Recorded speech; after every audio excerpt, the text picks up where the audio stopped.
Hello दोस्तों, आज की इस वीडियो में हम बात करने वाले हैं काफ़ी इंटरेस्टिंग टॉपिक के बारे में। Aryan migration theory and Indo Aryans. इनको वैदिक्स भी बोला जाता है, इंडो आर्यंस भी बोला जाता है और आर्यंस भी बोला जाता है। इनका रूल इंडिया में काफ़ी इम्पोर्टेंट है। इन्हीं के टाइम पर वेद लिखे गए, ब्राह्मणिज्म इंडिया में आया, हिंदुइज्म की फाउंडेशन हुई और भी काफ़ी कुछ, जैसे कि वर्ण सिस्टम इन्होंने दिया। और इनके दो पार्ट्स क्लासिफाई किए जाते हैं, अर्ली वैदिक्स और लेटर वैदिक्स। और आज की इस वीडियो में हम इन सभी पार्ट्स के बारे में डिस्कस करेंगे।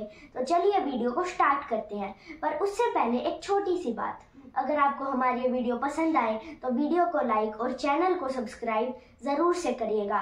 तो देर ना करते हुए वीडियो को स्टार्ट करते हैं। आर्यंस का रूल इंडिया में स्टार्ट हुआ था अराउंड 1500 BC के आसपास।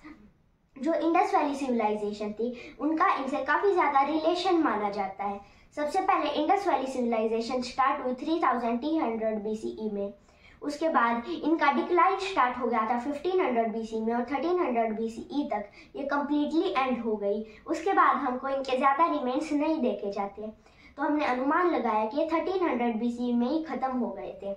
अभी आर्यंस की इंडिया में काफ़ी ज़्यादा थ्योरीज बताई जाती हैं और वो थ्योरीज हैं, एक तो है आर्यन माइग्रेशन थ्योरी की। जो आर्यंस थे ये रशिया के साउथ वाले पार्ट, स्पेशली स्टेपीज और सेंट्रल एशिया के पार्ट से इंडिया में आए थे।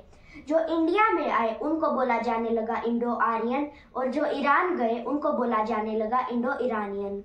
इंडो आर्यंस की ये थ्योरी मानी जाती है। और उसके बाद की थ्योरी की बात आए तो ये भी माना जाता है कि ये पहले इंडिया में फ्लोरिश हुए, बाद में पूरी दुनिया में गए। एक ये भी थ्योरी है, काफ़ी ज़्यादा थ्योरी है इसमें। एक ये भी थ्योरी है कि ये इंडिया में ही डेवलप हुए थे, क्योंकि जो आईवीसी सिविलाइजेशन है उनका अग्नि का पूजा करना, कुंड में स्नान करना, ये सब आर्यन से काफ़ी ज़्यादा मिलता जुलता है। तो हम ये प्रूफ कर सकते हैं, बट स्ट्रॉन्गली प्रूफ नहीं कर सकते काफ़ी ज़्यादा। और एक काफ़ी फेमस थ्योरी है OIT theory, out of India theory. इस थ्योरी के अकॉर्डिंग वो बाहर गए थे, इंडिया में डेवलप होकर फिर दुनिया में बाहर चले गए।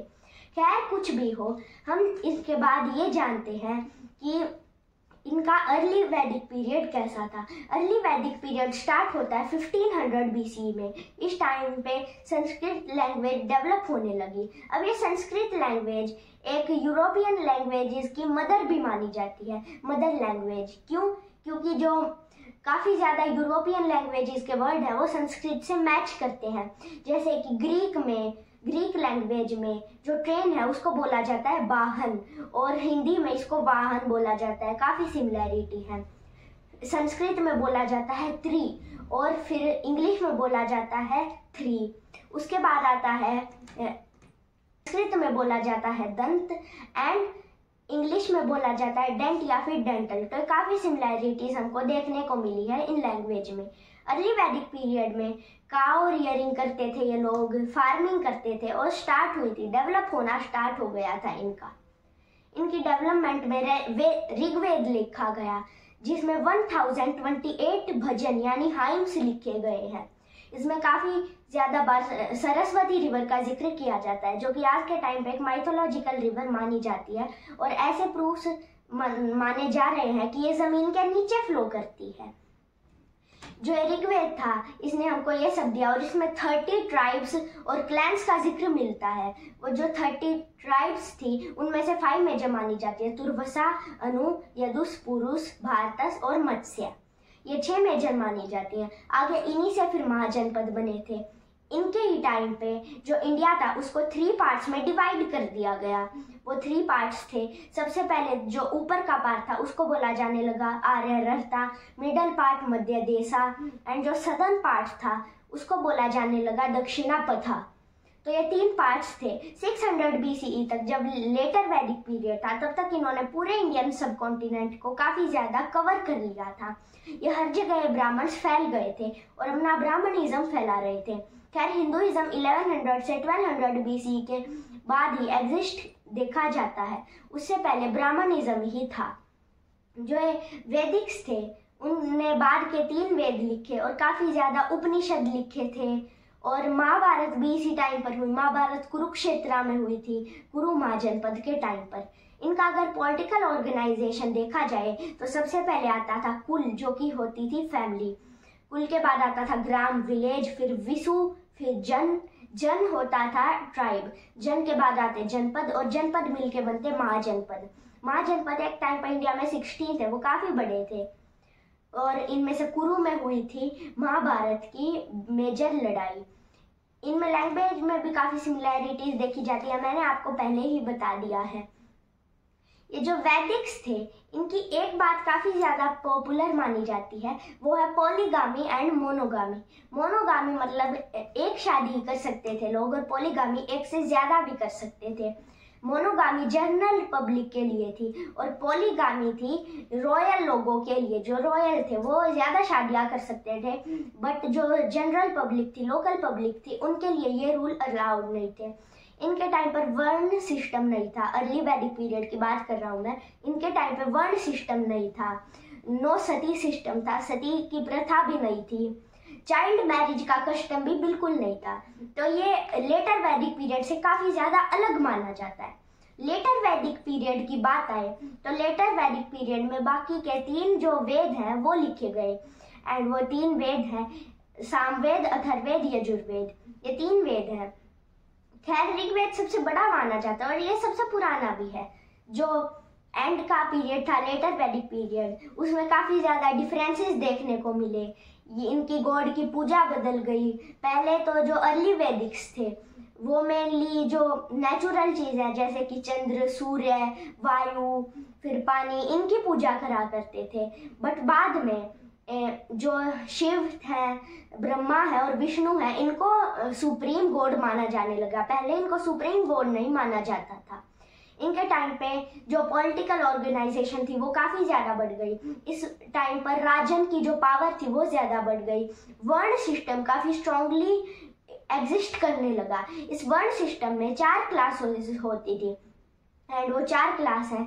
सबसे पहले तो आते हैं ब्राह्मण, जो कि पूजा वगैरह का काम करते हैं, और ये सबसे हाईएस्ट क्लास थी। इनको पढ़ने लिखने के ज्यादा राइट मिलते थे।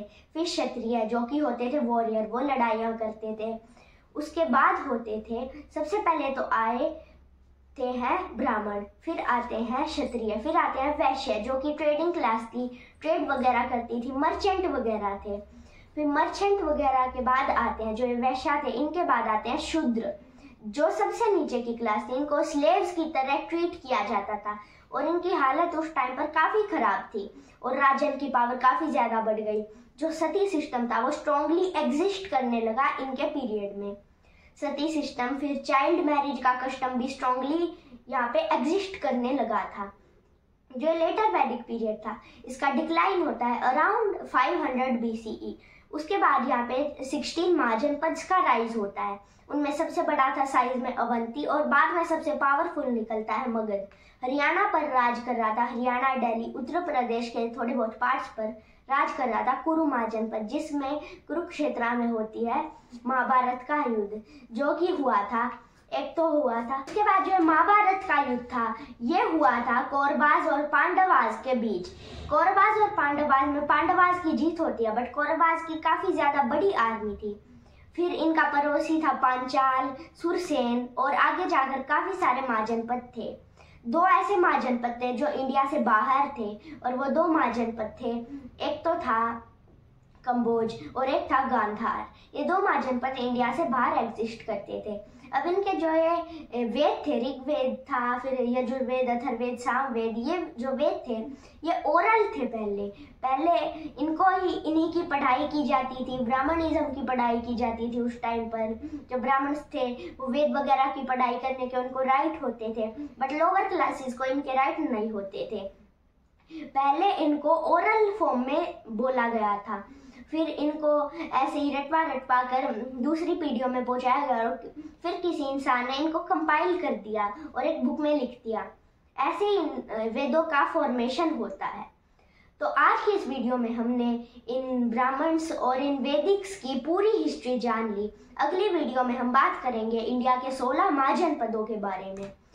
तो चलिए वीडियो को एंड करते हैं। अगर आपको हमारी वीडियो पसंद आई तो लाइक एंड सब्सक्राइब जरूर से करिए। Thank you.